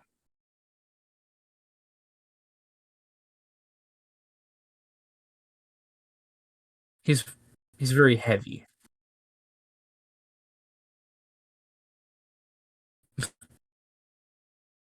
I had to pronounce their names.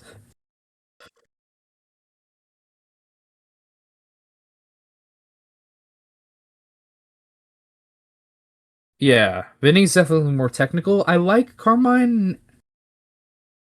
Hmm.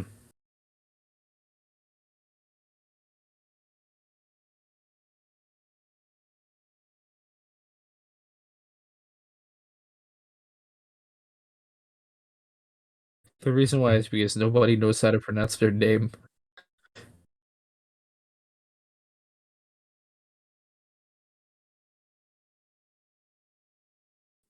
Yeah.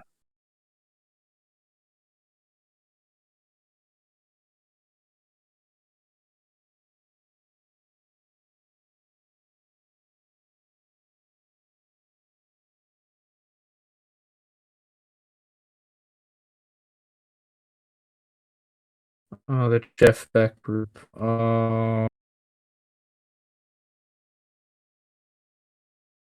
Yeah, I know, but still, Jeff Beck. Uh, uh, I miss you. Oh, I got introduced to.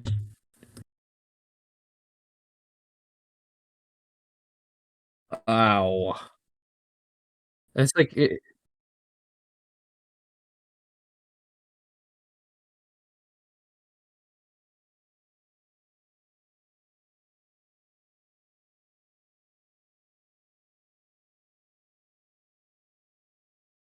yeah. And I'll move back to the tier list in like just a quick second. I just felt like this is kind of funny. The way I got introduced to Jeff Beck is through Gremlins 2, of all things. He song called he had a song called Slingshot on the soundtrack for Gremlins 2, which I don't know.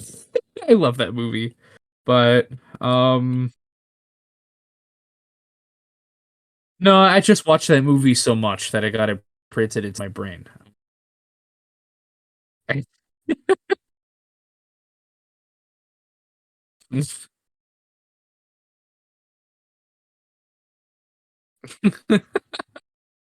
I don't know how my mind works sometimes. It's I'm and whatever however my mind works, I'm scared of it.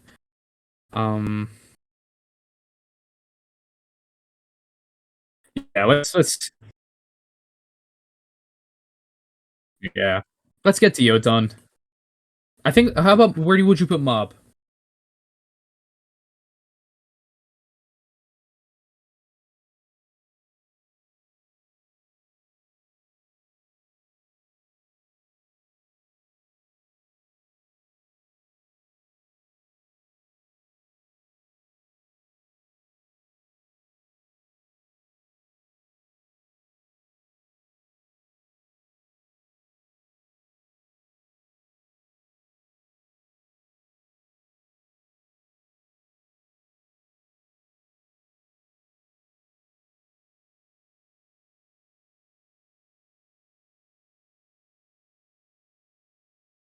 I'm I did just sing my praises about this album, but I don't think it's in the same tier as Tier or Volume 4. Yeah. I think highest B. I think highest B for Mob Rules.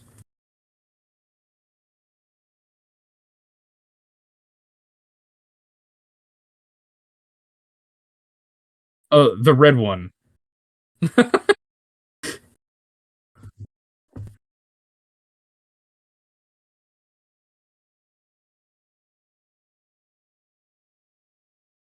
Yeah. It's called Devil You Know. And it's very like it's probably besides this and 13 have a very similar sort of like modern production to them. But I think where this album works and 13 doesn't is because I think that the reason why this album I think works and 13 doesn't all the way, at least, is because this I feel like I think it's because of the fact that they are still going for a bit of melody like a without trying to actively sound like the classic albums. Like 13 is actively trying to sound like the classic albums. Heaven and Hell's this Heaven and Hell album is gunning for a modern. It's like a Dehumanizer sequel instead. Like big, heavy. There's some doomy parts of it. Um,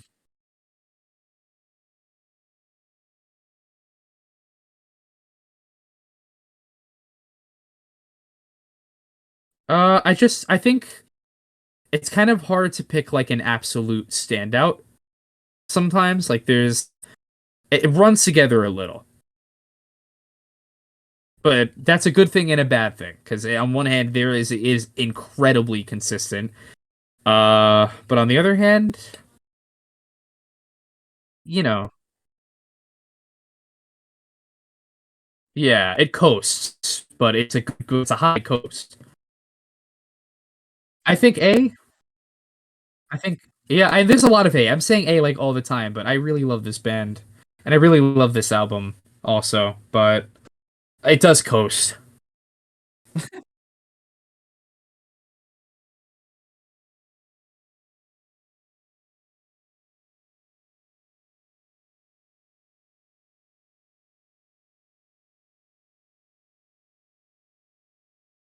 Like I cannot wait for you to listen to this one. This one's like if you don't like Dehumanizer, you'll like this one.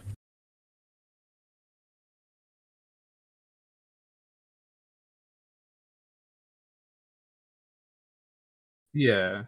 This one very doomy. Like very doomy.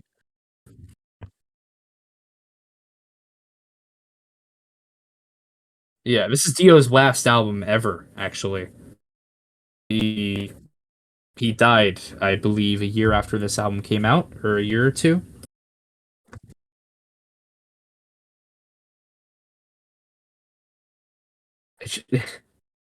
And then Eternal Idol,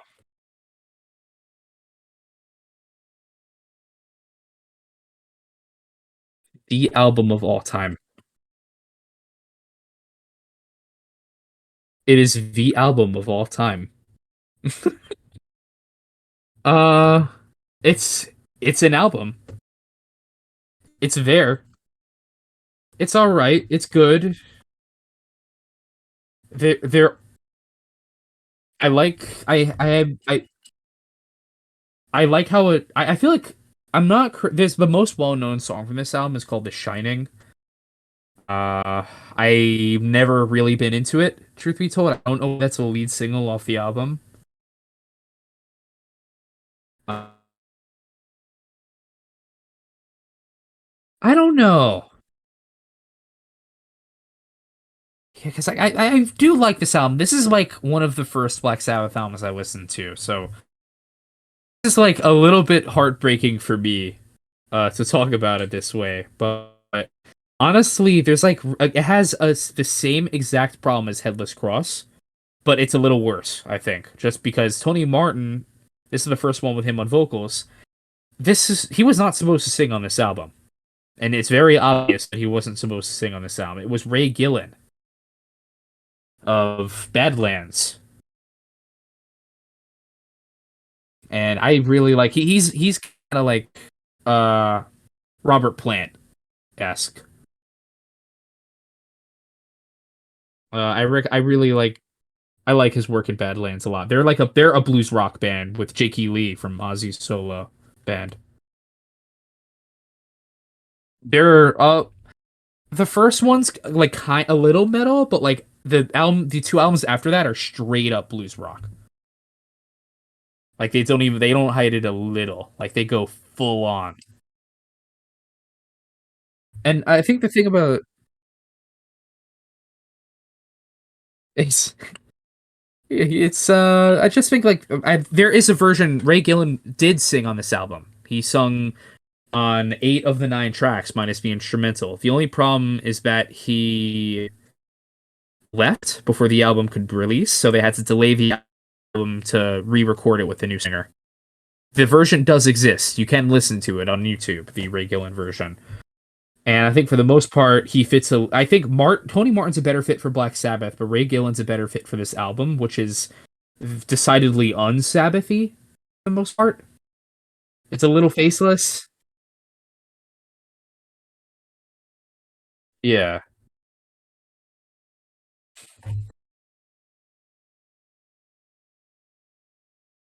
Uh, well, actually, I have been talking shit about this album, but I feel like the upsides to this album are that there are real good songs on here. Like there are a few like real like Ancient Warrior is has a nice sort of rhythm to it. Um, Eternal Idol is extremely doomy. Like very and like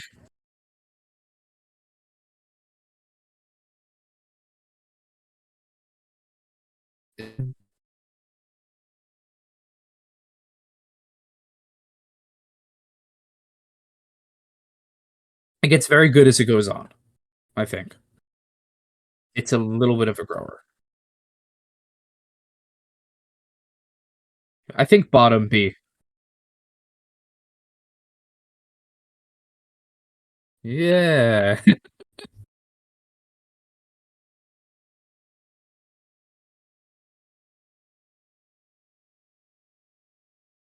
Yeah.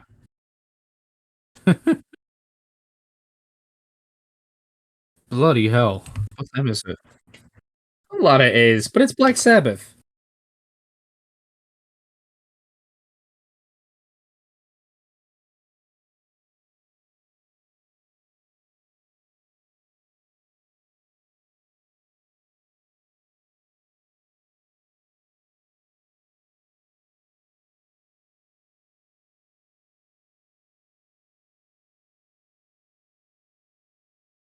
The one. Devil You Know. That's it's not the most memorable title. I forget the name of it sometimes.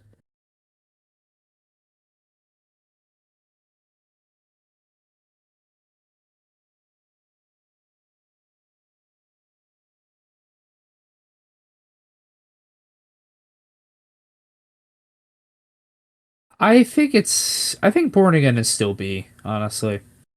I think it's just because I feel like I have kind of a soft spot for Born Again. It's funny. I will yeah, Heaven and Hell. Mhm. Yeah. I did want to mention though I'm not going to get into too deep because we are running a bit long for this. I recognize, but the Eternal Idol has kind of it had is a very troubled different lineups. It had like four different producers, I think. Jeff Glicksman, Chris Sangarides. I don't know how to pronounce his last name. He did. I think. Oh yeah, the as for the album cover, they want it's like based off an actual like statue or sculpture, but they weren't allowed to use it due to like rights issues. So they got two models to recreate it, but the paint was toxic. So as soon as they finished doing the shoot, they were immediately hospitalized. And yeah, this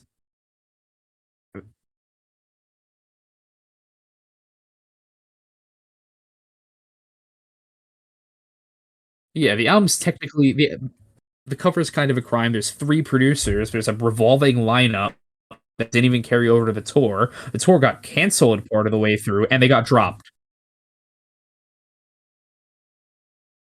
Yeah, and they got dropped from Warner right after this album came out. 80 something, 87.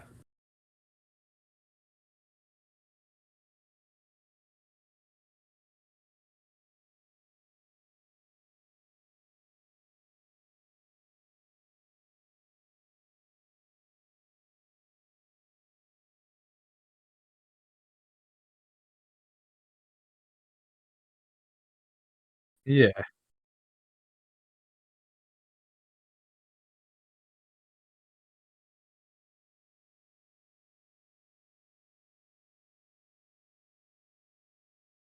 Whatever the fuck Alice Cooper was doing.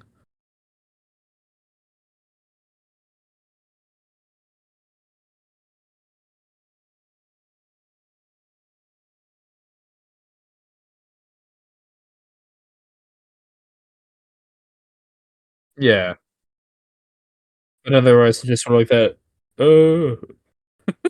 I don't really know how to. Yeah, and but talking heads, what the fuck? Yeah, it's a little cold.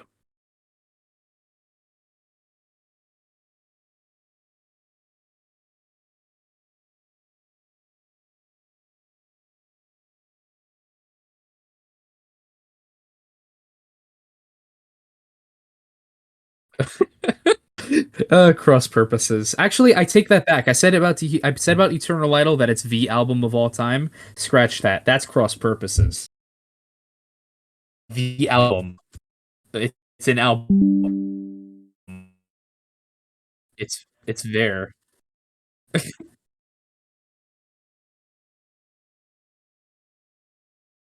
I gotta go. I kind of go back and forth on that one.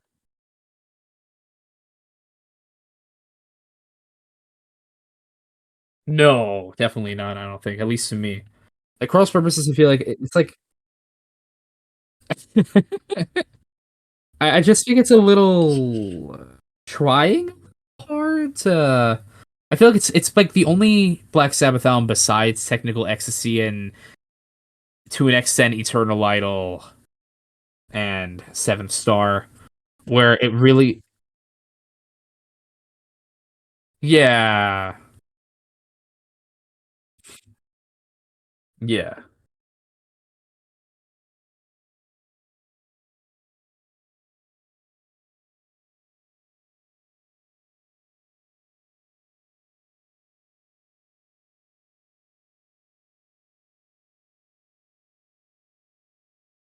he probably like started running himself up walls and started talking to himself in the mirror, oh like funny like sweating bullets like you know, he just looks at himself in the mirror like hello me, meet the real me.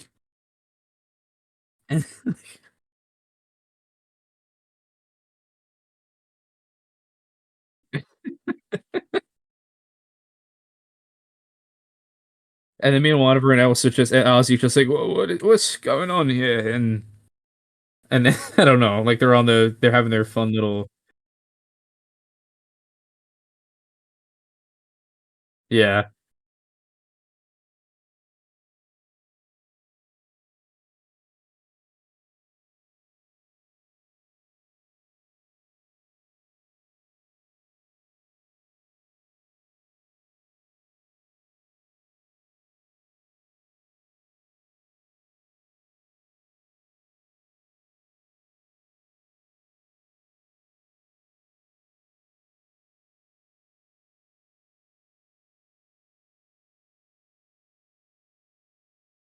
Beast.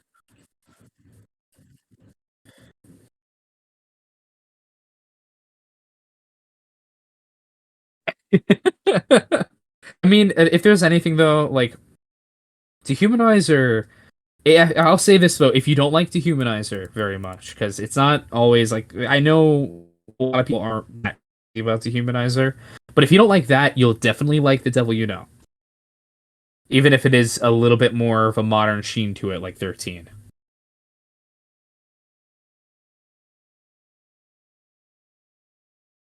Oh wait, you mean like Limp Bizkit metal? Or are we talking about like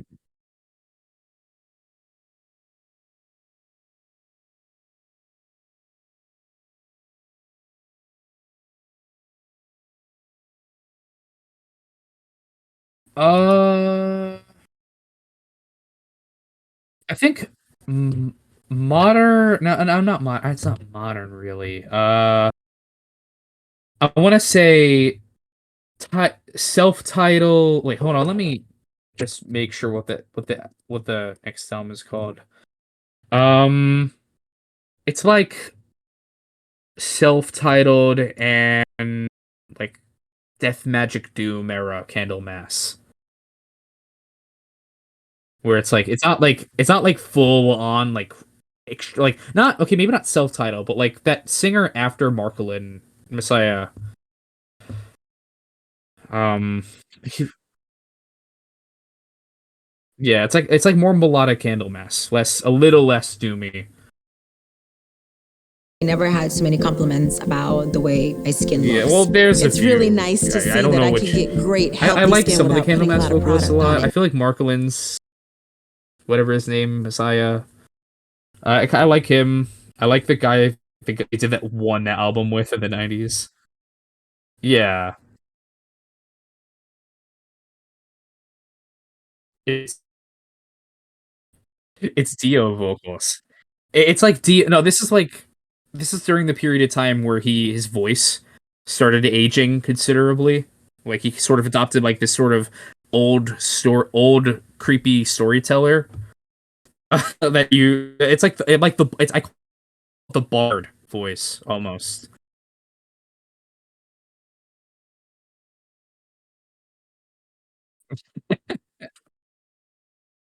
Yeah, yeah. This is a long recording.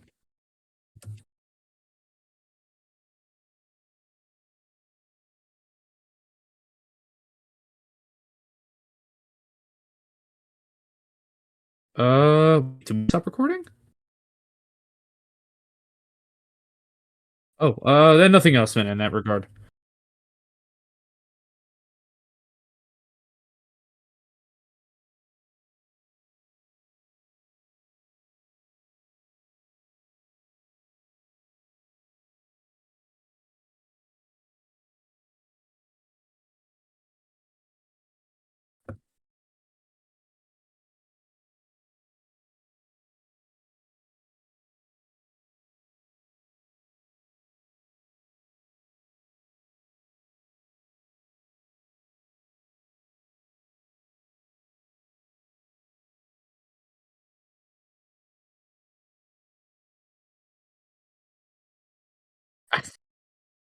I don't know anymore.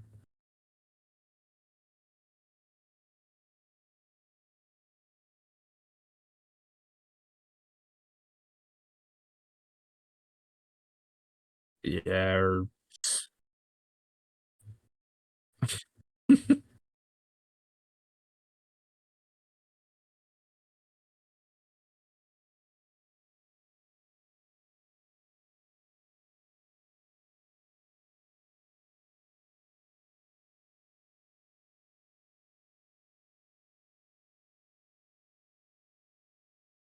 Mhm. All right. Thank you for having me. This is cool.